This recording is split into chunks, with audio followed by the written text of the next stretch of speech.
자, 2025 대선 전략 정치 본색 진행을 맡은 한진입니다. 자, 오늘은 제가 참 좋아하는 세 분입니다. 박찬진 민주당 부대변인, 정기환 스픽스 대표, 신인규 변호사 세 분 나오셨습니다. 어서 오십시오. 네, 안녕하십니까. 반갑습니다. 박수로 예. 시작하겠습니다. 예, 두 분은 또 계속 이제 함께하면서 제가 속 시원하게 또 방송을 계속 하고 있는데, 또 박찬진 부대변인 같은 경우는 제가 이전에 좀 자주 뵙긴 했지만 방송은 또 간만에 좀 처음으로 하는 것 같아요. 이렇게 초대해 주셔서 너무 감사하고요. 오늘 좀 활약을 해서 네. 새로운 인물로 가게 될 수 있도록 하겠습니다. 아, 좋습니다. 아무튼 세 분과 또 즐겁게 이슈들 물어 뜯어보겠습니다. 오늘도. 자, 그러면 본격적인 이슈를 좀 들어가기 그 이전에요. 대구에서 정말 비인격적이고 비정상적인 일이 하나 발생하지 않았습니까? 이 유세 현장에서 방해 차량이 돌진을 했는데 뭐 그냥 단순히 크락션만 울린 것이 아니라 그 앞에 막고 있는 사람이 있는데 그대로 그냥 밀고 들어가는 정말 이 폭력적인 모습들이 또 확인이 됩니다. 관련돼서 영상 준비됐다고 하니까요. 보고 오시죠. 왜 그러냐고 그랬더니 범죄를 해서 그렇게 합니다. 범죄를 해서. 여러분, 이렇게 하는 건 범죄예요. 여러분, 이렇게 하는 건 범죄야. 이렇게 하는 건 범죄예요. 보내주세요. 그냥 보내주세요. 보내주세요. 그냥 보내주세요. 여러분, 그냥 보내주세요. 저런 진짜 저는 사람 같지도 않겠다 진짜. 정말 미쳤다라는 말 말고는 지금 달리 할 말이 없네요. 어떻게 저런 일이 발생할 수 있을까요? 이게 진짜 심각한 게 지금 현장 유세를 제가 계속 다니고 있거든요. 예. 그러면 꼭 그 빌런 한 분 이상이 꼭 나타납니다. 예. 젊은 남성분이 대다수인데 나와서 일단 고함을 크게 지르면서 예. 뭐 욕설이라든지 그 우리 지지자들을 향해서 너네들은 북한으로 가라, 뭐 빨갱이다. 이런 식의 이제 혐오적인 얘기를 시작하기를 하고 또 유세가 시작되면 예. 유세와 함께 고함을 치기 시작합니다. 그래서 난동을 부리고 난동에 이제 재질을 가하기 시작하면 싸움을 유발하는 이런 형태가 계속 진행되고 있어서 여기 네. 관련해서 경찰들이 적극적으로 제지를 해주면 좋은데 약간 좀 주저하는 분위기도 좀 있는 것 같아요. 이 심각한 폭력으로 이어질 수 있으니까 이 부분은 꼭 우리가 바꿔야 될 문화인 것 같습니다. 예. 저 장소가 이제 대구 시지입니다. 그렇죠. 대구 시지면 이제 서울로 따지면 일산, 뭐 분당 이렇게 약간 바깥에 있는 신도시 예. 같은 곳인데 저기에 박주민 의원이 이제 선거 유세를 하는 과정에서 보니까 그래도 한 7, 80명 정도 모인 것 같아요. 그렇죠. 그러니까 저 이제 지나가는 차가 저렇게 경적을 울리면서 경적 울리고 보통 가잖아요. 그렇죠. 거기 서서 계속 경적을 울리는데 저 차 소유자가 누구냐, 예. 이제 넘버까지 다 해서 이제 경찰에 신고를 하고 지나가다가 넘어지고 이제 이렇게 예. 했는데 아마 20대인 모양이에요. 그리고 20대가 그러면 저 정도 외제차거든요. 빨간색 예, 예. 외제차가 뭐 이제 차종까지 다 나오고 그렇죠. 요즘 얼마나 빠른가 하면 저 차값이 얼마나인지도 또 연식도 다 나오더라고요. 그렇게 하면서 자, 저 사람이 그러면 대구에 20대라면 왜 지금 민주당 이재명 후보에 대해서 저렇게 공격적이냐. 예. 뭔가 완전히 왜곡된 생각을 가지지 않고서는 선거를 방해하는 행위인데다가 저런 식으로 본인의 의사표시를 하면 예. 실제로 본인에겐 도움이 되나 아니면 국힘엔 도움이 되나 왜 저런 행동을 하지 라면서 한쪽에서는 엄청나게 비판을 하기도 하면서 한쪽에는 이런 것이 지금 또 20대의 생각이 일부가 있겠구나 라면서 예. 정말로 좀 자성을 해야 한다. 저걸 어떤 식으로든 제지시켜야 한다. 또 부모들은 도대체 뭘 하느냐. 제가 저런 정도로 가고 있다면 이제 이러면서 막 그 성난 민심의 목소리가 계속 터져 나오고 있더라고요. 이게 좀 약간 트렌드인 것 같은 게 미국의 뭐 트럼프 때 의회 난동 사건이 있었던 것처럼 그렇죠. 가짜 뉴스와 극우 세력이 합쳐지면 이런 폭력적인 일들이 벌어지고 있는 것이 우리나라도 지금 전염되고 있다 이런 생각이 듭니다. 대표님 말씀하신 것처럼 주로 젊은 남성분들이 많으셔서 이 문제에 대해서도 우리가 사회적으로 정치적으로 좀 생각을 해봐야 된다라는 생각이 또 들더라고요.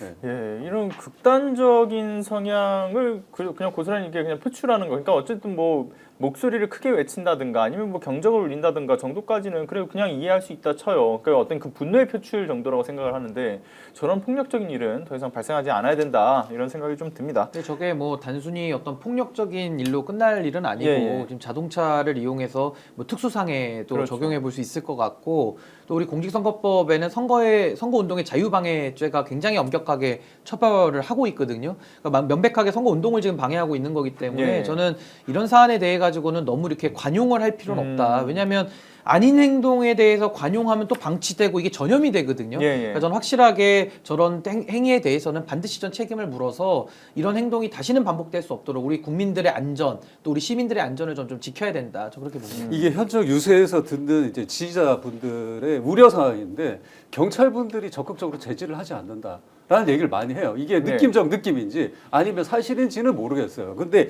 이게 이런 생각을 하시게 되는 가장 큰 이유가 아직도 내란 잔당 세력들이 예. 그런 경찰 간부라든지 고위직을 차지하고 있기 때문에 이렇게 생각하는 것도 있다라는 점도 저희가 짚어야 될 것 같습니다. 어느 사회든 극단적 생각을 하는 이제 뭐 유권자 국민이 존재할 수 있죠. 그러나 이제 그 극단적 생각은 자신의 생각은 뭐 자유지 않습니까?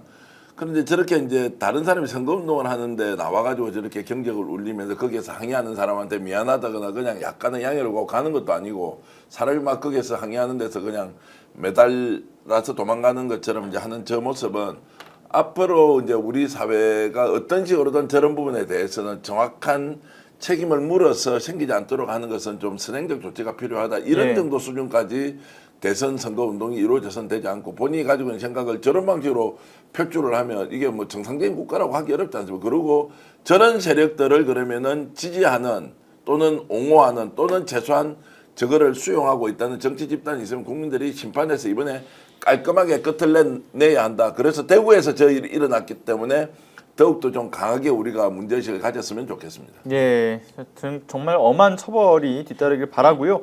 그리고 이제 다음 이야기 좀 본격적으로 좀 들어가 봐야 될 것 같은데 선거 전에 이제 마지막 여론조사 지금 시간이지 않습니까? 당장 이제 내일부터 보게 되면은 여론조사가 완전히 사실 깜깜이가 된다라고 보는데. 자, 중요한 거는 현재 그 이재명 후보가 선두를 유지하고 있는 상황이기는 합니다만 몇몇의 여론조사에서는 뭐 김문수 후보가 이제 격차를 줄이고 있다, 뭐 한 자릿수로 들어섰다 이런 얘기도 나오고요. 그리고 오늘자로 이제 중앙일보나 동아일보에서 나온 것도 보면 이재명 후보가 49%고요, 김문수 35. 그리고 동아일보는 이재명 후보 46, 김문수 34. 그리고 이준석 후보 같은 경우는 이 양쪽에서 다 11%가 나왔고요.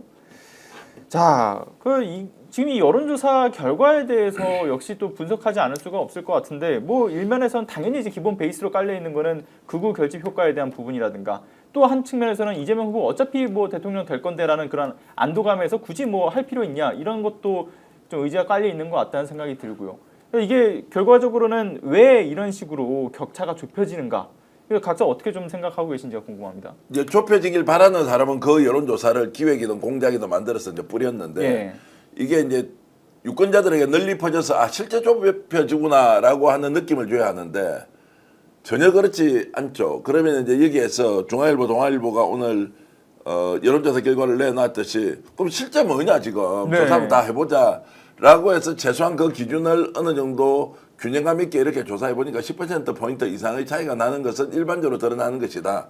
그러면 남아있는 기간 동안에 10% 이상의 차이가 더 크게 날 것이냐 아니면 좁혀질 것이냐 이제 이 부분이 남아있는데 그러면 딱 두 가지를 비교해 보면 돼요.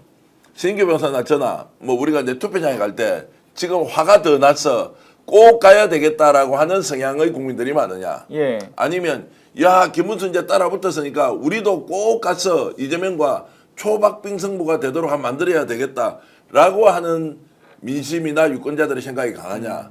요거 질문해보면 대충 드러나지 않습니까? 이것은 굳이 내 정책 성향이 무엇이다라고 하는 것을 전제하고 물어볼 질문이 아니지 않습니까? 제3자의 그렇죠. 관점에서 지금 여론의 흐름이나 이런 것들 어떻게 돌아가고 있습니까? 전자가 훨씬 강한 거 아니에요? 그래서 저는 민주당이 어제부터 사전투표하자.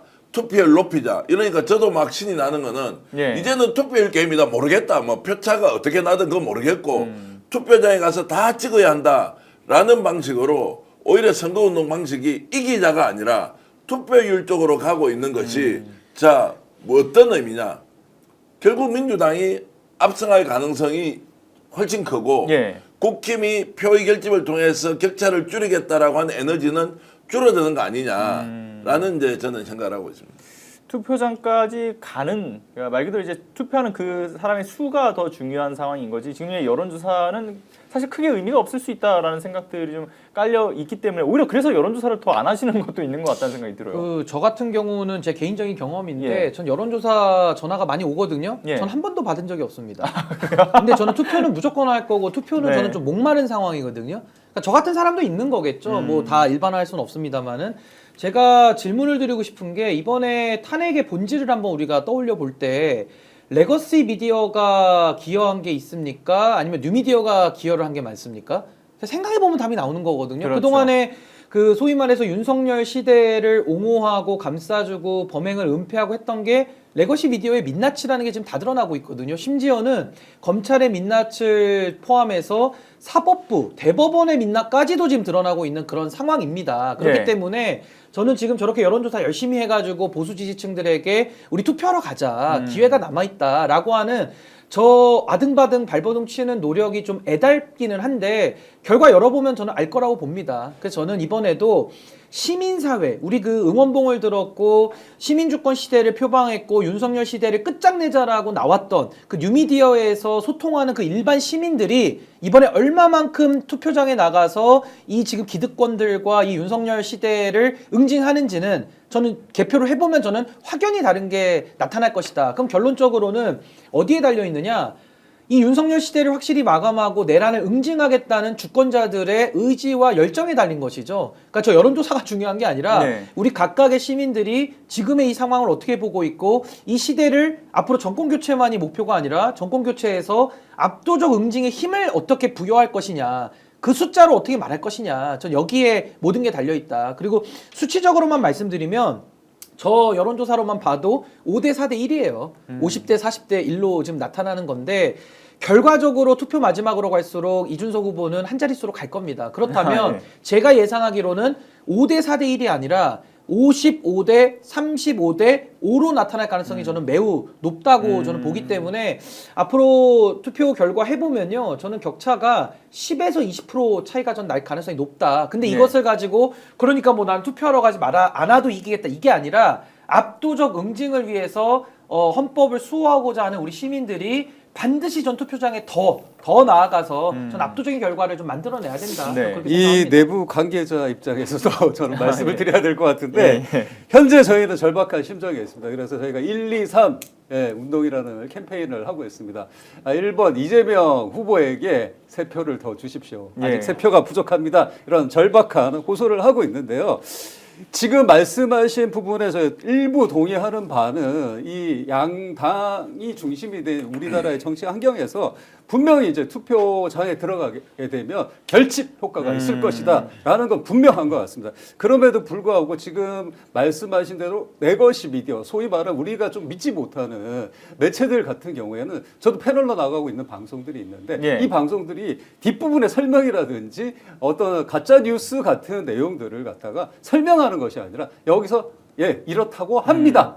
라고 종결을 짓는 방향으로 예. 계속해서 여론몰이를 하고 있는 상황이기도 합니다. 그래서 저희가 이제 이 긴장의 끈을 놓칠 수 없다라는 것도 있고 이번에 재국민 투표율이 거의 79% 가까이 역대 최고를 찍었는데 제가 지난 일요일 날 국회에서 미국 교포분이 방문을 하신 거예요. 그래서 네. 직접 만나서 이틀 전에 왔다고 얘기를 하시더라고요. 근데 이분이 너무 걱정을 하시는 거예요. 뭐냐? 지금 말씀드린 대로 해외 동포들이 79%의 어떤 투표율이 있다고 해서 이게 낙관이 아니다. 이전에 계시던 그 이민자분들 중에는 그 연령대가 높고 보수화 되신 분도 많다. 이 얘기는 뭐냐? 결집력이 강해지고 있다. 그래서 민주당이 좋은 신호로만 받아들여서 절대 안 된다라는 강력한 경고를 하셨습니다. 그 일환에서 지금 이제 제가 기자단들을 모시고 현장 유세 지원을 하고 있는데 기자단들에서도 이런 얘기가 나오고 있습니다. 더불어민주당 후보들이 너무 샴페인을 빨리 터뜨리는 거 아니냐. 선거운동이라고 보이는 게 마치 반대하는 입장, 또 중도의 입장에 있으신 분들에게는 오만하게 보일 수 있는 축제의 모습, 춤만 추는 모습만 보인다라는 얘기가 있습니다. 그래서 저희가 이 부분에 대해서도 앞으로 7일이 남았기 때문에 더 경계하고 더 신중한 모습을 보여야 된다. 그러니까 그렇게 이게 생각합니다. 종이 예. 한 장 차이인데 압도적 승리라는 말이 참 듣기는 좋은데 또 우려하는 부분 있지 않습니까? 그러니까 압도적 승리니까 뭐 내가 안 나가도 뭐 이기는 데는 지장이 없지 않나. 그래서 뭔가 좀 해이해지거나 좀 투표를 포기하는 이제 네, 이런 그 부분 부분이 때문에 맞는 때문에 것 같아요. 예. 염려를 하시는데 저는 언어를 바꾸면 된다고 봐요. 압도적 승리가 어떤 식으로 아니라 말할까요? 압도적 진압. 압도적 아. 응징이라고 우리가 표현을 하게 되면은 회초리를 때리러 주권자가 나가야 되는 거거든요. 맞는 이거는 말씀입니다. 예. 민주당의 승리라는 거는 반사이익으로 우리가 보더라도 지금의 시대 정신은 이 내란을 일으키고도 여전히 반성하지 않고 국민들을 우습게 하는 이 정치꾼들에 대해 가지고 내 한 표가 주권자의 회초리다. 그 회초리를 들고 다니시면 돼요. 선거운동할 때 회초리를 들고 다니면서 압도적인 진압, 압도적인 응징이라는 표현을 썼을 때 전 국민들이 내 한 표가 의미가 있고 이 한 표가 어떤 승리로만 귀결되는 게 아니라 저 정말 국민들을 정말 개돼지 취급을 했던 저 세력들에 대해서 응징하고 진압하는 그 효과가 있다. 저는 압도적 진압, 압도적 응징이라는 표현으로 남은 선거 기간을 보내면 어떨까? 그래서 예. 저희 이제 이재명 후보가 지금 유세 때마다 하시는 말씀이 있습니다.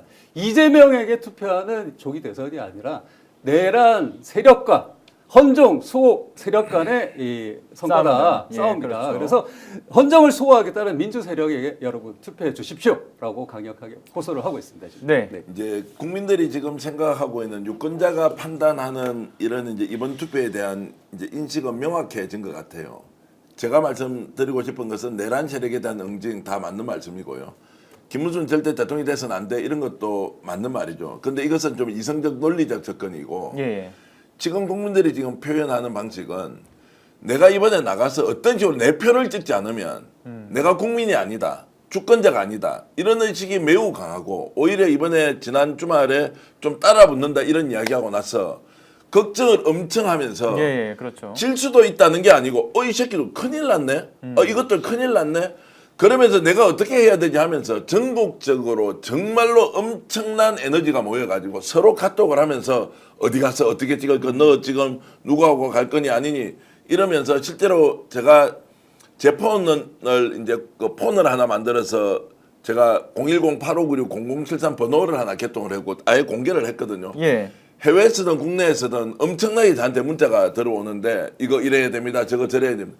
이것이 단순히 걱정이 되는 수준이 아니고 이번에 우리가 나서서 뭔가 조치를 하지 않으면 민주당을 믿고 이재명을 믿고 하는 것과 달리 내가 나서서 주인이 돼갖고 이걸 조치하지 않으면 우리 다칩니다. 엄청나게 많은 글들이 올라오고 또 미국 그 예를 들어 뉴저지 같은 데서는 뭐 당신이 표를 찍으러 갈 때 그 더운데 보수적 성향이 굉장히 강한 지역인데도 내가 영주권 가지고 표 찍으러 가서 진짜 한 표 찍을 때 눈물이 났다. 이거 좀 알려주세요.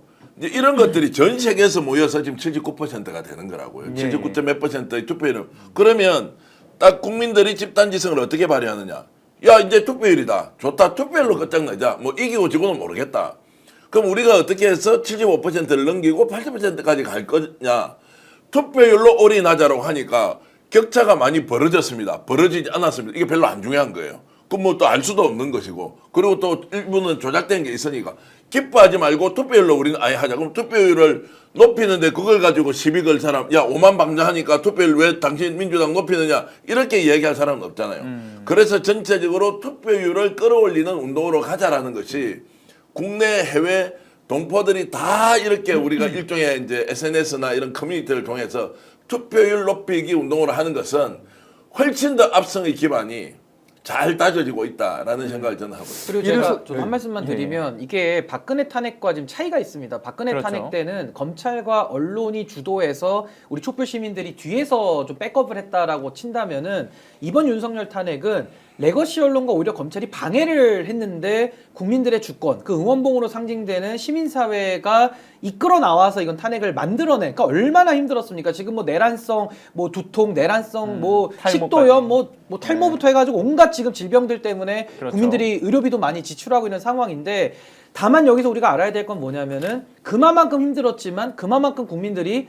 더 주권을 행사하는 공간이 넓어지고 있다라고 이해를 한다면 그 시간들이 헛되지 않죠. 그러니까 전 이번에 윤석열의 내란이라는 것은 결국에는 국민들의 주권을 빼앗으려는 친위 쿠데타적 시도였는데 지금의 이 선거라는 것이 우리가 주권자로서 주인됨을 행사하는 시간이거든요. 그러니까 빼앗길 뻔했던 그 주권을 확인하는 시간이 이번에 그 선거기 때문에 이번에 우리 국민들의 한 표 한 표는 다만 그 한 표가 아니라 정말 이 끔찍한 생각을 했던 이 내란 잔당들에 대해 가지고는 다시는 그런 생각을 대한민국에 발붙여서는 안 된다라는 아주 상징적인 한 표가 되는 거거든요. 그래서 저는 이번 선거가 주권자의 시간이다. 우리가 그토록 목마르게 기다려왔던 이 내란 세력에 대해서 아무리 외쳐도 언론이 써주지 않고 검찰이 듣지 않았던 그 답답함을 한 번에 해소하는 전 주권자들의 시간이다. 이렇게 명명한다면 저는 한 표의 그 가치가 어마어마하게 크다. 저는 그렇게 생각합니다. 굉장히 중요한 의미의 말씀이고요. 그렇죠. 노무현 대통령이 돌아가실 때 민주주의 최고의 보루는 시민의 조직된 힘이라고 했잖아요. 그게 이제 어떻게 보면 당위잖아요. 어떻게 보면 명제고. 예, 맞습니다. 그런데 2025년 이번 대선은 민주주의 최고의 보루가 시민의 조직된 힘인 것을 뛰어넘어서 그 힘이 구체적으로 이제 발휘가 되는 거예요. 그러니까 이재명 후보 민주당 국회의원들이 엄청 열심히 한다. 박찬긴 부대변인이 죽기 살기로 한다는 것은 기본이고 오히려 국민들이 지금 선수로 뛰고 있는 후보보다 더 열심히 나서야 한다는 이런 열기가 단 한 번이라도 생긴 적이 있겠느냐? 그러니까 국회의원이나 후보들도 국민의 이런 위대한 실천력에 엄청나게 놀라고 있고 감동하고 있다. 저는 이게 아직 드러나지 않았다고 봅니다. 투표장에 가서 실제 투표를 했을 때 어떤 결과가 나올지 지금 예측 부르다. 예. 다만 투표율은 역대급을 한번 올려보자. 80% 넘으면 물론 역대 최고치는 아니지만 지난 십몇 년 동안 있었던 대선에서 가장 높은 투표율 가보자라고 운동을 지금 열심히 펼치면 기적의 결과가 나올 수도 있다. 이런 생각이 저는 듭니다. 그래서 예. 이 투표율이 진짜 중요하다라고 저희도 생각을 하고 맞습니다. 있고요. 근데 지금 국회 주변에서 지금 돌아가고 있는 이제 행동들을 보자면 이 빌런들이 등장하고 있습니다. 아까 뭐 유세 현장의 빌런도 있지만 부정선거론을 다시 들고 나오기 시작했고 요거 구호들을 국회 주변에서 외치고 있는 사람들이 지금 생겨나고 있습니다. 이 이유는 사전투표가 예. 좋지 않다. 우리는 사전투표 절대 하면 안 된다라고 해서 민심을 흔들고 싶어하는 것 같아요. 이게 지금 질 것 같으니까 어떻게 보면 저쪽에서는 투표율을 낮춰서 우리 지지 세력들만 모으자. 중도나 조금 생각하고 있는 해석지대의 사람들은 반기하도록 만들자. 이런 게 전략적으로 나오고 예, 있는 게 예. 아닌가라는 생각도 듭니다. 그래서 투표율 무엇보다 중요하다. 꼭 참가해 주셔야 된다. 예. 그런데 국민의힘 내부에서도 서로 의견이 안 모이잖아요. 뭐 이제 김문수 후보 같은 경우는 사전 투표를 할 모양인데 그 반대 저기 국민의힘 내부에서는 아니 사전 투표를 폐지해야 된다고 공약을 내건 사람이 사전 투표 하겠다면 어떡하냐 뭐 이런 얘기까지 나오는 거 보면 진짜 코미디도 이런 코미디가 없다라는 생각이 들고요. 그리고 또 하나 말씀드리고 싶은 거는 지금 이야기가 나오는 건 결국은 우리의 어떤 시대적 과제, 국민적 열망이라고 하는 거는 내란 종식에 있지 않습니까? 그런데 이 흐름을 전혀 이해 못하는 사람들이 좀 한 사람씩 계속 등장을 해요. 특히나 지금 속보로 나왔는데 이낙연 그 새미래민주당 상임고문이 김문수 후보를 지지한다라면서 지금 이번에 속보가 나왔어요. 이제 공동정부 개헌 추진에 대한 합의를 했다. 이런 얘기가 나옵니다. 제가 이제 조금 전에 전 뉴스를 보면서 시청자 여러분 지금 예. 뭐 우리 한 10,000분 이상 지금 들어와 계신데 일단 화가 나잖아요. 예예. 두 번째 어떻게 할까요? 저희들이 그럼 좀 쫄아줄까요? 이제 김문수가 이낙연하고 손을 잡았어요. 야 큰일 났네. 대선 때 진짜 이제 완전 뒤집어질 수 있겠네. 이런 생각이 듭니까? 아니면 와 저것들 정말 용서할 수 없는데? 예, 그렇죠. 정말로 국민들을 이렇게 무시하고 자 마지막에 와서 이낙연이 문재인 정부에서 국무총리를 하고 당대표를 하고 여론조사상 1등 대선 후보였는데 지금 이런 김문수 수준의 후보와 손을 잡고 공동정부를 한다? 이게 어떻게 됩니까? 여러분 들어보시면 어떻냐고요? 용서하지 못할 때 어떻습니까? 그 내 열의가 의지가 더 강해지고 이거 행동으로 가야 되겠다 이런 생각 드는 거 아닙니까? 그렇죠. 분노의 표출이 이제 투표로 이어질 수밖에 없고 이어질 수밖에 거죠. 없고 더 열심히 하자라는 맞습니다. 이런 일종의 동기부여가 되는 것 같고 예. 저게 그러면 보수를 결집시키느냐 마느냐 이 부분에 대해서는 제가 관여할 바도 아니지만 효과도 별로 없을 것이다. 그럼 이제 단일화 못하니까 이제 이낙연 데리고 와서 좋다 공동정부 한다 이런 정말로 수준 이하의 코미디 같은 정치를 하고 있는데 국민들이 여기에서 동의를 하고 표 찍자라고 하느냐 아니면 반대쪽이 더 결집해서 정말로 용서 못하겠다라고 예. 갈 것인지 한번 두고 그렇죠. 보죠. 그러니까 되게 의미 없는 몸부림이기도 하고 그리고 진짜 사리분별을 이낙연 씨가 못한다라는 판단은 다 하시겠지만 오히려 저게 이낙연 씨가 엑스맨 역할을 할지도 모르겠다. 대표님 말씀을 들어보면요. 아니 그 예. 이낙연 씨가 이제 떠오르는 모습을 보면서 뉴스에 회자되는 걸 보면서 한덕수가 예. 다시 떠오릅니다. 아. 지금 이 한덕수 이낙연이 대표하고 있는 이미지가 뭐냐? 기득권 엘리트주의. 예, 그렇죠. 이것은 우리 지금 현 시대가 혁명해야 될 과제이고 전환해야 될 과제입니다. 그래서 오히려 이 선거 국면에서 저 왜 새로운 시대를 열어야 되고 진짜 대한민국이 필요한지를 보여주는 구태한 모습이 이낙연과 한덕수로 대표된다. 이걸 이용하겠다고 하는 국민의힘은 이미 과거의 정당, 예. 과거의 정치에 머물러 있다라는 걸 스스로 입증하는 것밖에 안 된다 저는 생각이 듭니다. 그렇죠. 그리고 그 누구보다 난갑병의 중증 상태에 빠져 있는 게 이게 어떻게 해소가 안 되는 것 같다는 생각이 들어요. 이분들은 뭐 이낙연 씨가. 법카하고 간용차만 있으면 예. 뭐든지 하시는 분들 아닙니까? 그렇죠. 이게 뭐 구태라는 하나의 단어로는 상징할 수 없는 저는 매우 참 예상은 됐습니다만은 현실이 되고 나니까 정말 좀 충격적인 그런 상황으로 좀 받아들여야 된다고 보고요. 예. 문제 제기를 안 할 수가 없는 게 사실 문재인 정권에서 등용했던 인사들을 보면 결국 이낙연 전 총리 그리고 윤석열 검찰총장 그분들이 지금까지 보여오는 저 마지막 결말을 보면 한 분은 파면을 당했고 내란 일으켜서 이제 파면을 당했고 또 한 사람은 지금 그 내란의 잔재와 내란의 후예들과 손잡고서 저렇게 공동정부를 해보겠다라고 지금 하고 있기 때문에 사람은 끝이 좋아야 되는데 끝이 지금 저렇게 가는 걸 보면 그 사람들의 본질이 어떤가가 전 그대로 다 드러날 수밖에 없다라는 생각이 들어서 참 경악스럽고요. 이게 적의 적은 친구라고 하는데 적의 적이 친구가 되더라도 그 적이 반헌법 세력인데 저렇게 손을 잡는다는 것은 참 이낙연이라는 그 사람 자체에 대해서 이제는 국민들이 더 응징을 할 수밖에 없는 그런 예. 시간 아닌가 전 그렇게 봅니다. 자, 한번 보십시오. 예. 호남이에요. 김대중 대통령 때 정치를 시작했어요. 맞습니다. 전남도지사 했어요. 민주당 국회의원 했어요. 문재인 정부 때 총리하고 당대표 했어요. 자, 이게 예를 들어서 개혁보수의 상징이 국민의힘 후보로 나온 거예요. 민주당은 진보적 성향이 너무 강해요. 이런 상황에서 나는 원래 나의 가치와 철학은 이 길이 아니라서 나는 개혁보수를 지키겠다라고 가면 그나마 내가 0.1%라도 이해는 하겠는데 이게 내란 세력 그리고 극우 극단 세력으로 전락해버린 국힘에 호남에서 태어나서 호남의 힘으로 정치를 시작했고 김대중 대통령의 압도적인 지원을 받아서 문재인 정부 때 총리까지 올라갔던 당대표 출신이 지금 와서 이렇게 한다라고 하면 한 개인은 그러면 진짜 자기는 그 몸뚱아리가 자기 겁니까? 그 인간의 몸이라는 것은 그 지역, 그 부모, 그 정치적 배경과 상황이 똘똘 뭉쳐져서 한 사람이 되는 거 아니에요? 그러면 예. 내가 어떤 식으로든 죽었든 살아있든 이것이 우리 사회적 의미를 갖도록 하는 존재잖아요. 이낙연이 이렇게 함으로써 저는 호남 정신이 뭐냐, 광주 정신이 뭐냐, 김대중 정신이 뭐냐, 노무현 정신이 뭐냐, 민주정부란 게 뭐냐라는 걸 다 따지고 물어봐야 돼요. 맞습니다. 그러면 어떤 순간에 이런 식으로 극악무대한 방식으로 자신의 정책 색깔을 바꿔서 이익도 되지 않을 짓을 하고 있는 이 사람을 다양성이라는 이름으로 존재하고 인정해줘야 하느냐? 절대 아니다. 저는 이 문제는 민주당을 지지하거나 이재명을 지지하는 사람을 심판해야 되는 문제가 아니라 호남의 정신을 여전히 유지하고 있는 호남 민주주의 김대중 정신을 가진 사람들이 더 나서서 이 문제에 대해서는 엄중하게 문책하듯이 저는 심판해야 한다. 이낙연은 정말 이러면 안 된다. 최소한의 예의가 있더라도 이렇게 해서는 안 된다라는 말씀을 드립니다. 저는 이낙연 씨한테 한 말씀만 이거 마지막으로 보태고 더 이상 평가할 값어치도 없는 행동인데 철새라는 말 쓰잖아요. 예, 그렇죠. 근데 이건 새한테 미안해가지고 제가 철새라는 말도 못 붙이겠어요. 저 정도의 행동은 기존에도 뭐 민주당에서 국민의힘 간분 있죠. 뭐 이상민 의원이나 김영주 전 부의장 이런 분들도 좀 경악을 했지만 그분들과 또 다르죠. 왜냐하면 내란이 일어나기 전에 간 것과 내란이 일어났고 내란의 반성이 없는 걸 다 보고도 가는 저 구역질나는 시궁창에도 들어가는 권력 하나 보고 좀 가는 거거든요. 예. 그러니까 저 모습을 보면 철새라는 단어도 새한테 미안해서 쓸 수가 없는 제가 그런 느낌이 들고요. 이런 말씀으로 마무리를 하고 싶은 게 국민의힘에서 가장 지금 비판을 많이 받는 정치인 가장 최악 중에 최악이죠. 권성동 아닙니까?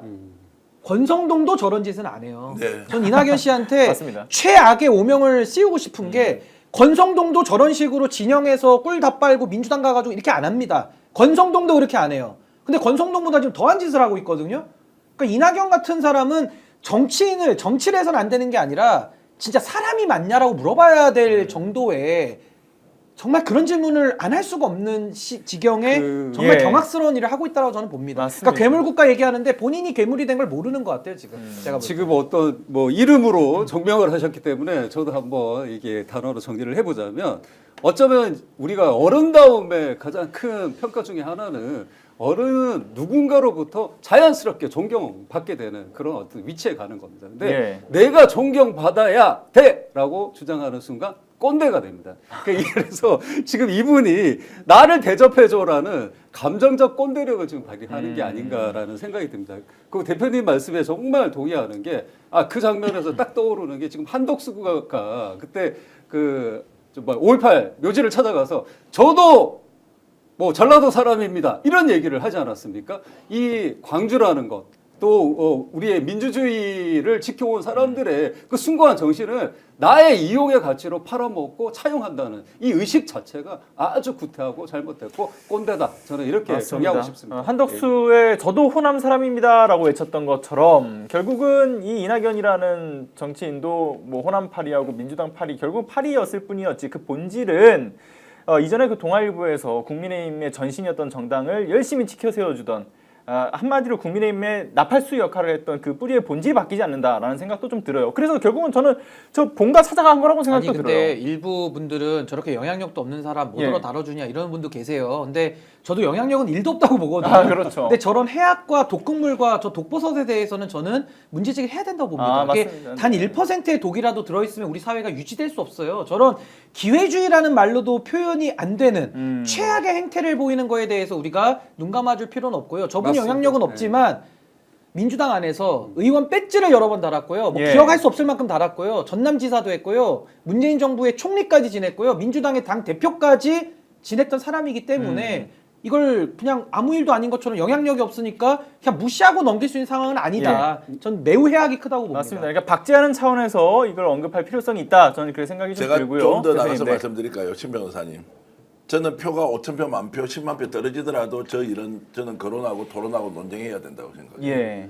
저 사람 이야기를 하지 않음으로써 우리가 손해가 되기 때문에 저거 숨기고 가자 그러면 그게 무슨 역사 발전이에요? 과거에는 우리는 선거할 때마다 다 이겨서 민주주의하고 길거리에 나가서 투쟁하고 싸우고 직선제를 쟁취했어요. 이겼어요. 다 졌어요.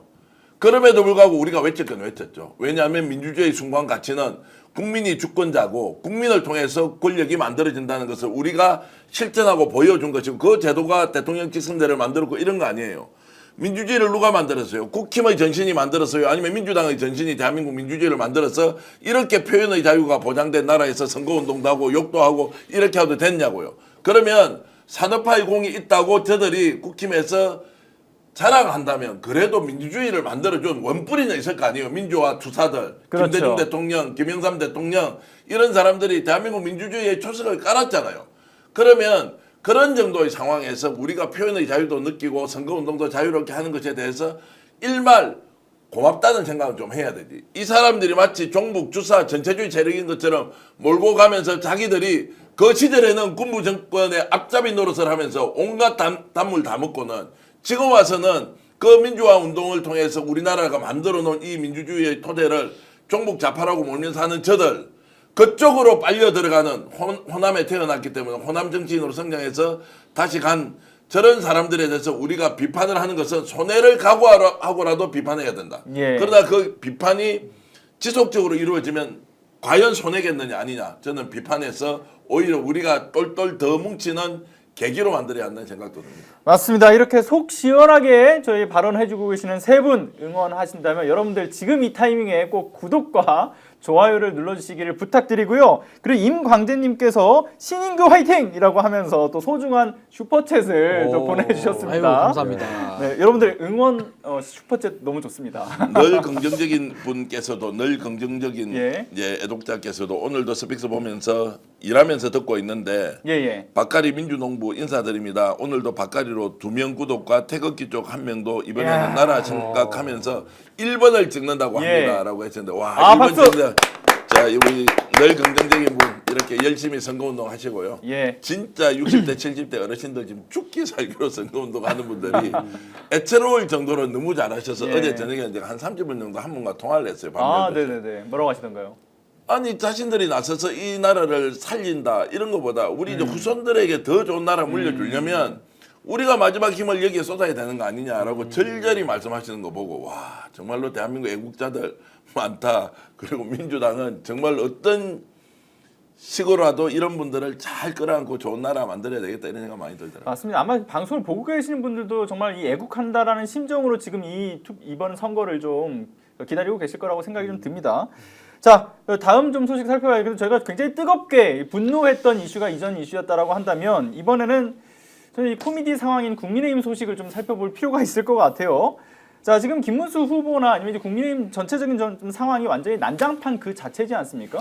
그런데 지금 뭐 불난집에 기름도 들이붓고 뭐 부채질도 하고 더 잘 타라고 왜 장작도 계속 넣어주고 있는 그런 상황인데 그런데 이제 어제 특히나 거의 뭐 윤석열 팬클럽 회장이나 다름이 없는 그 윤상현 의원을 이제 공동 선대위원장으로 앉히면서 지금 이건 정말 정점을 찍었다 이런 생각도 들어요. 근데 이러니까 오죽하면 조경태 의원도 야 얘를 못 해먹겠다 하고 선거운동 안 하겠다는 얘기까지 지금 했다라는 거 아니겠습니까? 이게 시사하는 바가 다양하게 있는 것 같아요. 예. 일단 조경태 의원이 대표적인 친한계 그렇죠. 의원 아니겠습니까? 그리고 지금 이제 제가 이 기자단들하고 소통을 하면서 들어보면 네네. 뭐 예를 들면 이래요. 지금 거의 4대 6으로 기자 수가 취재하는 기자의 수가 민주당이 많고 국민의힘에 적다는 거예요. 그 판세를 보고 얘기하는 게 아니라 그 안에 내부가 엉망진창이라는 거예요. 예. 기자들이 취재할 어떤 여건이나 구조도 안 만들어주고 있다 이런 얘기까지 하고 있는데 그 배경 중에 하나로 얘기하시는 것들이 뭐냐면 지금 국민의힘 의원들 각 계파들은 각자의 선거를 하고 있지 김문수를 위한 선거를 하고 있지 않다라는 얘기를 하는데 이것도 마찬가지로 저는 그렇게 봅니다. 지금 현재의 대선 국면을 마치 얘기하는 것 같지만 차기 당권에 대한 얘기를 하는 게 아닌가. 그래서 친윤계 대 친한계의 싸움이 2차전으로 번지는 게 아닌가라는 생각도 저는 듭니다. 그렇죠. 근데 그 어떤 내부적 갈등에 대한 부분은 분명히 이제 개파 간 싸움이 분명히 요소가 되긴 하겠습니다만은 제가 듣기로는 원래 이제 조경태 의원 지역구가 지금 그 부산 사구 을이지 않습니까? 제가 뭐 현장에도 가보긴 했습니다만은 애초에 초반부터 선거운동의 의지가 별로 없어 보이더라고요. 예를 들면 현수막도 중요 거점에 원래 달아놓는데 그 중요 거점에 현수막이 안 보이는 문제들도 있었고 현장을 뛰는 사람들도 거의 보이지 않았고요. 그래서 조경태 의원이 애초에 이번 대선에서 마음이 떠났다라는 이야기가 나오면서 최소한의 기본 정도만 한다 이런 얘기였는데 윤상현을 앉힌 것 보고서는 진짜 완전히 눈이 돌았다. 더 이상 여기랑 같이 할 수 없겠다라고 입을 열었다라는 것이죠. 자, 아무튼 국민의힘 이런 어떤 상황들 이전에도 그렇지만 지금 더욱더 지금 사리분별이 안 되는 상황이다라고 보여지는데 내부에 이렇게 정돈이 안 되는 부분들 좀 어떤 게 가장 영향을 많이 미친다고 보십니까? 저는 제가 보수의 종말이라는 책을 쓰면서 예. 참 이런 상황은 누구나 다 예견 가능한 걸 저는 쓴 거거든요. 그냥 진솔하게 쓰면 보수의 종말로 갈 수밖에 없는 겁니다. 이게 어떻게 보면 우리가 뭐 군대에서 짬 처리한다고 하듯이 이건 무슨 비빔밥이 아니라 진짜 사람이 먹을 수 없는 짬통 비슷하게 지금 사람들을 모아놓고 있다 보니까 그냥 음식물 쓰레기 버리는 수밖에 없는 이런 상황이 되는 거고 왜 국민의힘이 종말로 가느냐 이유는 하나입니다. 모두가 다 비겁했고 모두가 다 국민들보다 본인들의 사리사욕을 가지고 기회주의 처신을 했기 때문에 그 누적된 고름이 지금 터지는 거거든요. 그렇죠. 국민의힘의 비극은요. 지금 조경태 의원이 겉으로는 맞는 말 하지 않습니까? 근데 조경태 의원도 무소속으로 한번 나와보세요. 여기 서울 나와서 당선이 되는지. 본인의 성적표를 받아보시라고요. 다음 선거 때 여기 강서구에 한번 무소속으로 출마해 보십시오. 제가 예언하는데 조경태 의원 나오면 5%도 못 얻습니다. 제가 볼 때는. 그게 민심이거든요. 그렇죠. 그러니까 본인이 뭐 사하구에서 몇 선을 하고 뭐 진영을 바꿔가지고 뭐 5선이든 6선이든 뭐 제가 알 수가 없는데 조경태라는 정치인도 국민적 신뢰선 이미 버린 카드예요. 그러니까 국민의힘의 가장 그 종말의 근본 원인은 뭐냐? 뭐 내란 세력 이런 것들은 말할 필요도 없는 거고 그 내란 세력에 대해서 내부에서 자정하겠다 바꾸겠다라고 목소리를 내는 조경태 의원조차도 국민적 신뢰선 이미 버림받았다. 그러니까 정수기로 치면 필터가 이미 고장났기 때문에 저 정수기에서는 썩은 물 구정물밖에 나올 게 없는 겁니다. 그러니까 지금 국민의힘은 우리가 여기서 뭐 망해라 뭐 저주를 퍼붓지 않아도 이미 망한 집단이고 어떻게 망해서 죽어가는지를 그냥 보여줄 뿐이에요. 그냥 증상으로 우리는 확인을 할 뿐이기 때문에 제가 보수의 종말이라는 책을 써놨으니까 왜 저렇게 됐는지 근본 원인은 제 책을 한번 아니 읽어보시면 덧붙여서 저는 될것 한 같아요. 말씀 드리자면 제가 이 사하구 출신입니다. 여기에 있는 그렇군요. 대학교 동아대학교에서 이제 공부를 했는데 PK의 민심도 지금 만만치 않다. 그래서 이전처럼 깃발만 꽂으면 예, 무조건 빨간당 찍는다 이런 분위기가 전혀 다르게 형성되고 있다. 그래서 이 정말 뭐 아까도 말씀드린 것처럼 이 내란 사태라는 것이 우리 국민들에게 정말 자각의 계기가 됐다라는 말씀을 한 번 더 예. 강조해 드리겠습니다. 그리고요, 이러한 그 TK에서의 분위기가 다르게 잡히는 것만이 다가 아니고요. 국민의힘 내부, 심지어 김문수 후보의 캠프에서도 다른 분위기가 잡힌다라는 거예요. 저도 이제 그 캠프의 핵심 관계자한테 취재를 해서 이야기를 들어보니까 조경태만 저런 게 아니다. 지금 분위기 자체가 어쩔 수 없이 대선을 하고 있다라는 분위기가 있다라는 거고요. 억지 춘향이네요. 예, 그리고 또 하나는 이제 무슨 아스팔트 소위 극우들? 극우 기독교라고 불리는 집단들이 내부에서 핵심 관계자, 그러니까 직함을 달고서 무언가를 하니까 여기에 대한 반발심도 엄청나다라는 거죠. 그리고 심지어는 이번에는 김문수가 절대 돼서는 안 된다라는 기류조차도 만들어지고 있다. 이런 그게 얘기가 현재 국민의힘 당사 앞에 가보면 시대가 매일매일 다릅니다. 예. 한동훈을 지지하는데 여전히 이런 분들이 나오시고 어떤 분들은 김문수 여전히 비판하는 사람들이 나오고 이런 걸 보면 여전히 그렇다. 그렇죠. 그러니까 대표님. 저희들이 이제 매일 일어나는 이제 그 현상 하나하나만 추적하다 보면 열심히 뭐 경합을 벌이고 경쟁하는 것 같지 않습니까? 우리가 좀 놓치고 있는 거 제가 하나 지적해 볼게요. 아, 예. 김문수 후보가 지금 현재 어떤 지점을 바라보고 선거운동을 하고 있느냐, 민심, 국민들을 바라보고 선거운동을 하고 있느냐, 아니면은 조선일보를 비롯한 보수 언론을 바라보고 뭔가 지금 전략 전술을 수립하고 있느냐, 아니면 극우 유튜버들을 보고 하고 있느냐. 저는 윤석열과 거의 판박이 방식으로 선거 후반으로 갈수록 그 제 표현은 이거 약간 돌아버렸다. 이거는 예. 이제 나쁜 의미로 멘탈적으로 뭐 병이 있다 이런 게 아니고 제정신 아니다라고 하는 것이 윤석열이 우리가 끊임없이 비판하면서 정권 출범 초기에 이거 이렇게 가면 안 된다고 정말로 우리가 진심을 담아서 조언과 충고를 하자. 국민의 목소리를 들어라. 보수 언론도 엄청나게 얘기했어요. 그런데 자기 편 이야기를 안 들으니까 어디로 가버렸어요. 결국 극우 극단이 내세우는 논리에 빠져들고 거기에서 주술의 요소, 초현실적인 요소가 와서 무속이라는 게 또 끼어들어요. 바깥에 있는 브로커 이야기만 듣고 건진 같은 이상한 사람 이야기만 듣고 이렇게 막 국정이 농단되잖아요. 김문수 캠프가 지금 가만히 보면 처음에는 뭔가 정상적으로 하려고 하다가 한덕수 떨어져 나갔어요. 홍준표 가버렸어요. 한동훈하고 손 못 잡았어요.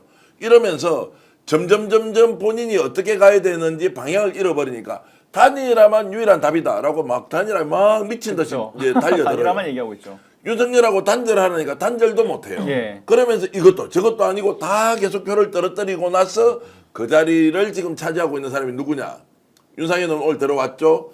여전히 제가 표현하기로는 극우극단화되어 있는 유튜버의 조언과 충고를 받고 있을 테고 캠프 내부 구성원들을 그렇게 가져가고 있어요. 윤석열이 망하고 있는 그 코스를 똑같이 답습하는 것 밟고 같지 있죠. 않습니까? 맞습니다. 그래서 여기에서 다시 결집이 일어나서 판을 뒤집는다는 게 아니라 이미 자중질환이 일어나서 이 내부가 사실상 수습 불가 상태예요. 네, 와해 상태인 그들은 거죠, 완전히. 이걸 가지고 싸우는 특징을 갖고 있기 때문에 수습이 불가한 상황이다. 그래서 어제 심지어는 한동훈하고 선거운동을 같이 했잖아요. 강북에서. 예, 그런데 그랬죠. 끝나고 나서 싸웠어요. 네. 지지자들끼리 바깥에 막 싸우고 욕을 하고 맞습니다. 이제 했는데 그런 일이 벌어지는 것이 결국 김문수가 방향을 제대로 잘못 잡고 정말로 극우 극단과 손을 잡는 이런 선거운동을 할 수밖에 없는 현실 때문에 자중질환이 더 심화되고 있다 이렇게 봅니다. 근데 어떻게 예. 보면 국민의힘이 좀 비참한 처지로 이제 가고 있는 건데 사실 우리가 살다 보면은 뭐 어떤 도전을 했다가 망할 수도 있고 또 망해서 재기할 수도 있는 거 아니겠습니까? 근데 가장 비참한 게 뭐냐면요. 망했을 때 동정도 못 받고 오히려 조롱당하는 거 예, 이게 예. 굉장히 비참한 거거든요. 즉 국민의힘은 저는 망해도 국민들이 동정 줄 사람도 없다고 봅니다. 그냥 꼴 좋네. 망해야 될 집이 그렇죠. 망했네. 라고 국민들이 동정조차도 주지 않아요. 아주 눈길이 매섭습니다. 싸늘하고요. 그러니까 그게 그동안의 국민의힘 집단 또 내지는 이 국민의힘의 이 썩은 짬통 같은 이 정치 그의 플랫폼을 이용해서 뭔가 본인의 정치적 이익을 도모하려는 사람들 이런 사람들이 지금 다 편재해 있는 거거든요. 예. 그러니까 이 사람들이 정치적으로 이제 아마 쇠락과 몰락의 길을 갈 텐데 가장 비참한 것은 국민들이 동정조차도 주지 않는다. 전 그래서 박근혜 탄핵 이후에 아무런 반성과 성찰 없이 윤석열 같은 자를 들어 올렸다가 내란까지 일으키고도 반성이 없는 이 세력에 대해서는 더 이상 이제 국민들이 줄 표가 없다. 영구 퇴출을 저는 명하고 있는 거기 때문에 앞으로는 더 비참함을 아마 맛봐야 되지 않을까 그런 생각이 듭니다. 맞습니다. 근데 어떤 분이 저한테 예. 이렇게 얘기를 해요. 어떤 말씀 이재명 하실까요? 후보가 대통령이 되면 보복 절대 없다는데 전 대표 진짜 보복하지 않겠지. 아니 100%죠. 보복할 시간이 어딨냐고. 예. 내란 세를 그냥 척결하고 지금 이름 올라온 사람 다 그냥 법적 정량은 이미 그 코스를 밟고 있는데 이제 이 이야기를 들으면서 제가 순간 딱 느낌. 야 진짜 보복을 두려워하는데 이제 이재명을 인정해야 되겠다는 것이 본심으로 이렇게 돌아간다. 내부에 국힘을 쳐다봐서는 도저히 예. 길이 없는 거. 이게 없죠. 지금 될 수 있는 게 이게 아니라는 웃긴 거예요. 게 뭐냐면요. 바퀴벌레가 나왔어요 집에서. 예, 예. 그럼 바퀴벌레 나오면 에프킬라 뿌리지 않습니까? 그렇죠. 그럼 그게 바퀴벌레에 대한 보복이에요? 아니 바퀴벌레 나오면 당연히 에프킬라 뿌리고 아니 벌레랑 어떻게 같이 삽니까 한 박멸해야 집에서? 될 대상이지. 아니 예, 방면에 우리가 뭐 대해서 세스코도 부르고 모두 부르고 그 박멸을 해서 바퀴벌레 없는 집에서 더 살고 싶지. 바퀴벌레 나오는데 바퀴벌레가 약 뿌렸다 그래가지고 나에 대한 보복이고 나에 대한 이건 도전이다 이렇게 얘기할 수 없는 거예요. 그러니까 바퀴벌레는 박멸이 답인 겁니다. 제가 볼 때는. 맞습니다. 그러니까 이제 국민들의 시선은 결국 박멸을 해야 될 대상으로 지금 인식되는 건데 이런 상황에도 자신의 스탠스에 계속 고집을 부리고 있는 김문수의 후보 모습을 보게 되면 도무지 이게 더 상식적으로 이해가 안 된다. 그래서 의사 출신의 모 변호사가 이런 얘기를 하시더라고요. 저거는 의학적 문제다. 그런 얘기도 하십니다. 제가 대선 후보의 예. 그 선거 유세 예를 하나 드릴게요. 예. 어제도 지금 나와서 이제 한동훈하고 김문수 후보가 그 노원 쪽에 가서 하는 발언을 보면 뭐 정확하진 않지만 제가 느낌이 이런 거예요. 이런 지금 이재명한테 나라 맡겨서 되겠습니까? 이건 이제 굉장히 제가 좋게 표현하는 거예요. 그 무능하다 뭐 이런 이야기 하는데 어떻게 대한민국 대통령이 될 사람이 내한테 맡기면 나라를 이렇게 만들겠습니다라고 하지 않고 상대국한테 맡기면 이 나라 제대로 되겠습니까라고 하는 이 방식이 대통령이 될 의지가 있는 거예요. 이 사람은 이렇게 하는데 나는 이렇게 더 좋은 나라 만듭니다. 이 사람보다 내가 능력이 좋습니다. 아니고 비꼬고 비웃고 그리고 정말로 힐난하듯이 상대 후보를 깎아내리면서 이 사람한테 주느니 이 사람한테 주면 나라가 망합니다라고 하는 방식이 이게 먹히냐고 대통령 선거에서. 그거는 전형적인 이등 전술. 예, 예. 절대로 1등이 안 되는 사람들이 해야 되는 거. 1등은 현실을 걱정하고 우려하고 노력하겠습니다만 안 되면 여러분들이 저를 도와줘야 됩니다. 저는 이런 비전과 목표를 가지고 하겠습니다. 척결할 대상이 있지만 더 중요한 것은 나라를 바로 세우는 것입니다. 비교를 해보라고요. 제3자가 정책성이 아예 없어요. 그렇죠. 이재명 후보하고 김문수 후보 두 사람이 나와서 연설하는 거 들어보면 여기서 누구 찍을래요 하면 열에 9번 무조건 갈 수밖에 없잖아요. 이것도 후보가 전혀 준비가 안 돼 있고 대선을 스스로 인식하는 것이 매우 잘못됐다라고 저는 생각합니다. 예, 맞습니다. 그래서 이제 이 김문수 후보를 두고 정강훈 아바타다라는 얘기가 나오고 있는데 얼마 전에 정강훈 저희 목사께서 이렇게 얘기했다고 합니다.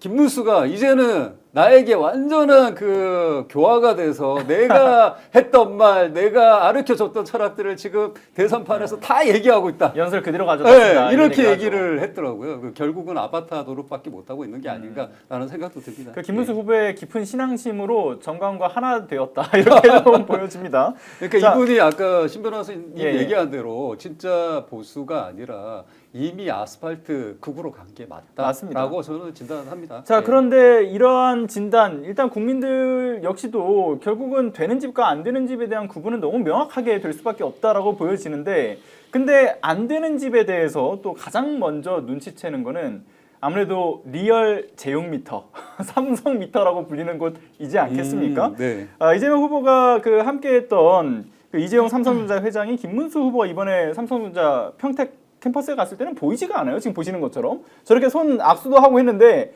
김문수 후보는 그냥 썰렁하게 혼자서 저렇게 이거 있는 뭐 모습. 제 내피셜이지만 예. 제가 24년간 그래도 10대 대기업 중에 하는 곳에 다니지 않았습니까?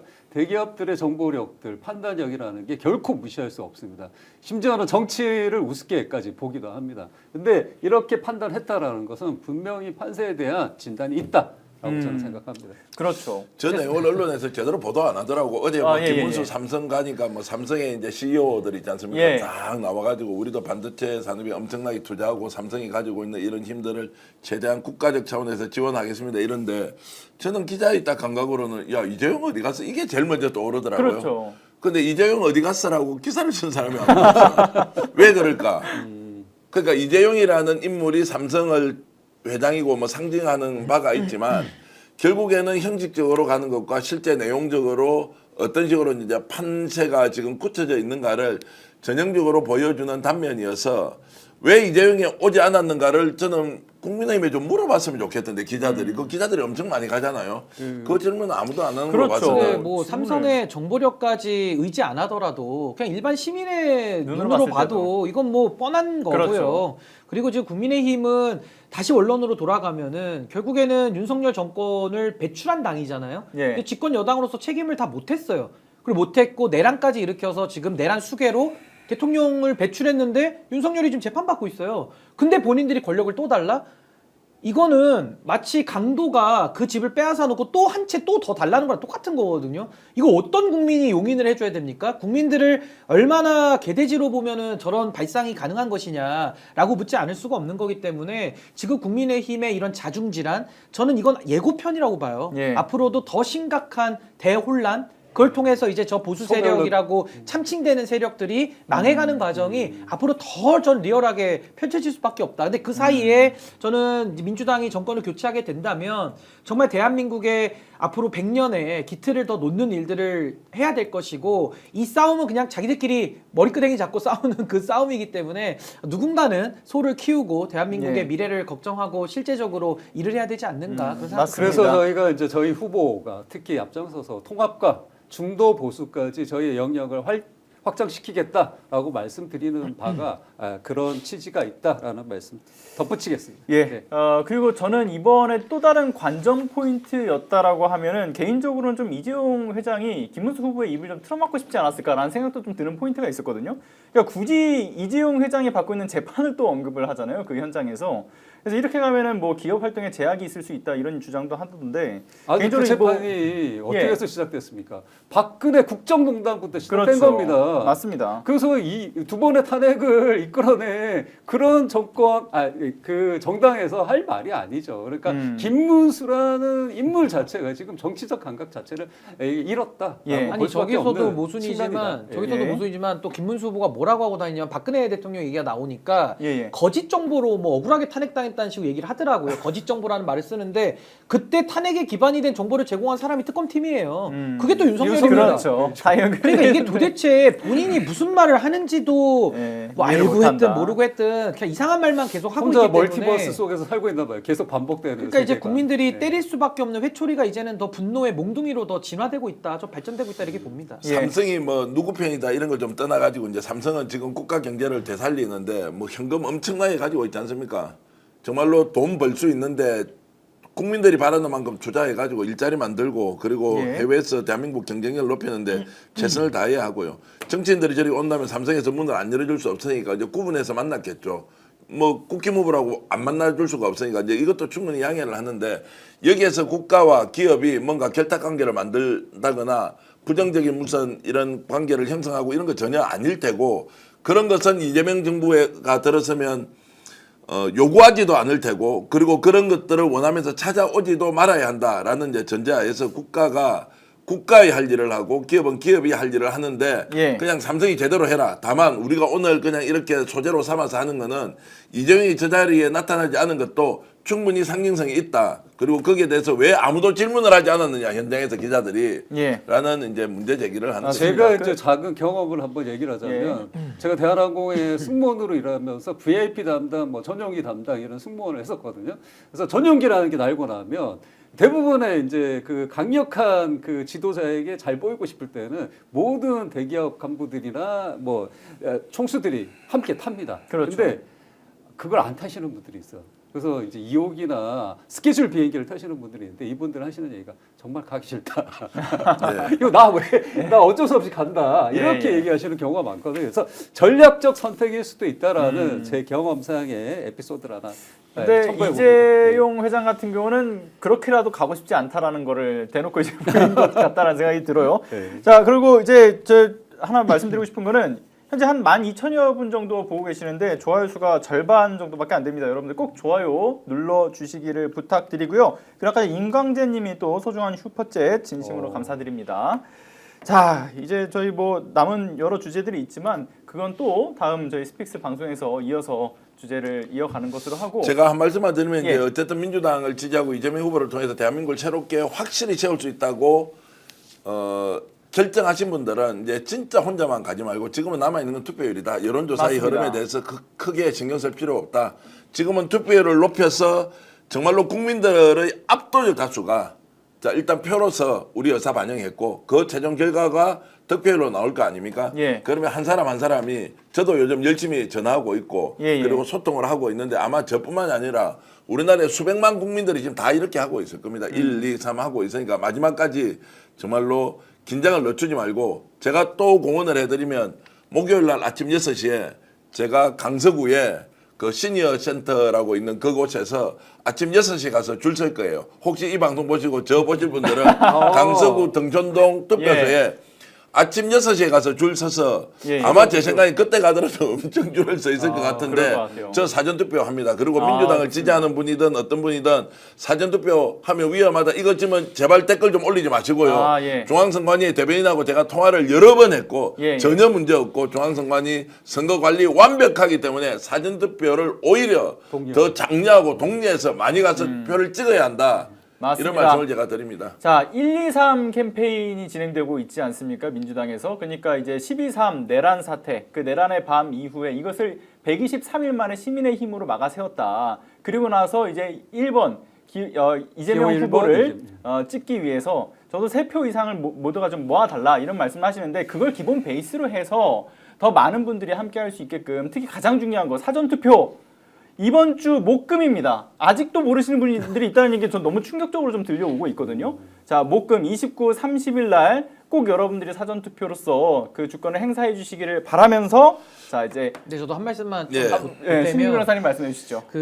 저는 박근혜 탄핵 때도 돌이켜 보면 그때도 상당히 투표가 좀 마려웠거든요. 정말 가서 예, 투표 간절하게 마렵다. 투표를 예. 하고 싶었는데 그때만 해도 이렇게까지 응징해야겠다라는 생각은 좀 덜했던 것 같습니다. 왜냐하면 그때만 해도 국민의힘의 전신 새누리당 사람들이 뭐 당도 쪼개지고 반성하고 뭐 상복도 있고 우리가 다 잘못했습니다. 거의 죽여주세요. 막 이렇게 나왔기 때문에 응징은 하면서도 아니 좀 뭐 더 잘했으면 좋겠다라는 뭐 일말에 남은 응원의 마음도 아마 국민들이 있으셨을 텐데 예. 이번엔 다르죠. 이번엔 내란을 일으켰고 그 내란에 대해서 여전히 반성이 없고 여전히 윤석열 없는 윤석열 당처럼 지금 굴고 있거든요. 그러니까 이번에는 더 많은 분들이 정말 투표장에 나와서 아까 예. 말씀드린 대로 압도적 승리 내지는 압도적 응징과 이 진압에 대해서 저는 꼭 소중한 한 표 꼭 투표하셔가지고 회초리의 대수 매수를 10대 때릴 거를 우리가 투표를 더 많이 하면 100대 때리는 거거든요. 매수를 더 늘려야 된다. 더 많이 맞습니다. 때려주시기 바랍니다. 더 저도 많이. 한 말씀 드리자면 뭐 지금까지 개인 박창진의 사격으로 말씀을 드렸다 그러면 더불어민주당 상근 부대변인의 입장에서 마지막 예, 예. 한 말씀 우리 시청자 여러분들에게 드리고 싶습니다. 정말 이번 주말 저희 이재명 후보가 정말 바쁜 유세 일정 속에서도 긴박하게 기자회견을 하면서 절실한 마음을 우리 국민 여러분들에게 다시 한번 호소를 했습니다. 정말 다시 말씀드리지만 내란이 아직 종식되지 않았습니다. 내란을 계속 꿈꾸고 있는 세력과 헌정은 수호 세력으로서 새로운 대한민국을 만들기 위해 나아가고 있는 진짜 대한민국을 외치고 있는 이재명 후보의 간절함이 맞부딪히고 있는 이런 절대절명의 순간입니다. 여러분, 저희는 맞습니다. 절대 오만하지도 않고 교만하지도 않습니다. 저희가 다 이겼다고 생각하지 않습니다. 아직까지 여전히 표가 부족합니다. 여러분 꼭 사전투표 적극적으로 참여해 주시고 끝까지 우리 후보의 정책과 여러 가지 선거운동에 많은 관심을 가져주시면 고맙겠습니다. 예. 제가 감사합니다. 댓글 좀 읽어드려야 네. 되겠는데요. 그 박창진 형님 너무 감사한 일입니다. 아이리님께서 혹시 어휴, 그 아시는 분인지 제가 저희 모르겠는데 누님이 아닐까 싶습니다. 그리고 투유님께서는 대한민국은 이재명, 스픽스는 한진이 이런 거 한진이 접수하라 이런 것도 보는데 아이고. 팬들이 많이 있는 모양입니다. 사전투표 해야 된다는 말씀이 뽀야미님이나 그리고 써니님, 63본투표님 네. 뭐 그렇게 이제 그리고 여러분들이 예, 이번에는 토요일 투표 없다. 이거 꼭 강조해달라고 말씀 주셨고요. 김영도님께서는 제 가족 14명 모두 1번입니다. 이렇게 주셨고 박영희님 우린 사전투표합니다. 저도 29일 사전투표합니다. 사랑해 호님께서 주셨고요. 예. 이번엔 진짜 목숨 건 선거입니다. 클린 맞습니다. 현저님 주셨고 이영자님, 언더동님, 김도희생님, 박경혜님, 백경혜님 여러분들이 이제 사전투표 방해하는 자가 내란 세력이다 해바님 이렇게 주셨는데요. 하여튼 사전투표를 통해서 투표를 계속 좀 끌어올리면 더 좋다라는 말씀을 드리겠습니다. 예, 감사합니다. 정말 압도적 응징, 압도적 진압을 위해서 여러분들 꼭 투표해 주시기를 바라고요. 사전투표 29, 30. 계속 머리에 주입하고 옆에 주입만 하지 마시고 공유도 좀 해주시기를 바라겠습니다. 자, 그러면 광고 하나 하겠습니다. 자, 최대 128만 원 놓치지 마시고 여러분들 인터넷 TV 신규 가입 시 48만 원, 휴대폰 구입 시 최대 50만 원, 정수기 렌탈 시 최대 30만 원, 인터넷 가입과 동시에 알뜰폰 또는 휴대폰 새로 장만 없이 현재 쓰고 있는 휴대폰의 통신사만 변경하면 최대 30만 원의 혜택을 돌려드립니다. 자, 인터넷 성능은 다 거기입니다만 혜택만 잘 비교해 보시면 되겠습니다. 자, 비교원은 23년 동안 60만 명의 누적 가입자, 983억 원의 누적 현금 사은품 지급, 그리고 개인정보 보안도 철저해서 단 한 건의 보안 사고도 없었습니다. 8억 원 이상의 보증보험을 가입해서 한 분도 억울한 일 없도록 준비된 인터넷 비교원, 인터넷, 휴대폰, 정수기 비교는 비교원에서 하시길 바랍니다. 자세한 내용은 1670-2571을 통해서 상담을 받으시거나 네이버에 인터넷 비교원을 검색하시고 상담 신청을 하시면 되겠습니다. 자, 그리고 두 번째, 참치 플랫폼입니다. 자, 우리 대선 후보한테 1대1로 직접 질문을 할 수 있다면 여러분들 믿기시겠습니까? 자, 정책도 물어보고 공약 제안도 하고 심지어 응원 메시지도 보낼 수 있습니다. 자, 참여하는 참된 정치, 참치라는 플랫폼인데요. 그리고 이제 우리 대선 후보가 어디서 언제 유세하는지 찾기 힘드시지 않습니까? 후보 유세 일정도 실시간으로 확인 가능해서 언제 어디서 만날 수 있는지도 한눈에 보여줍니다. 자, 정치 이제 구경만 하지 마시고 진짜로 말 걸어보시면 좋을 것 같습니다. 참치.kr에서 확인하실 수 있고요. 더보기 고정 댓글에서 링크를 클릭해서도 사용하실 수 있습니다. 자, 2025 대선 전략 정치 본색. 오늘은 여기까지 하도록 하겠습니다. 박찬진 민주당 부대변인, 신인규 변호사, 정기한 정치평론가와 함께했습니다. 감사합니다. 고맙습니다. 감사합니다. 오늘 방송 어떠셨습니까? 마음에 들었다면 구독, 좋아요로 스픽스를 응원해 주십시오. 여러분들의 구독, 좋아요는 가장 큰 힘이 됩니다. 스픽스 구독, 좋아요.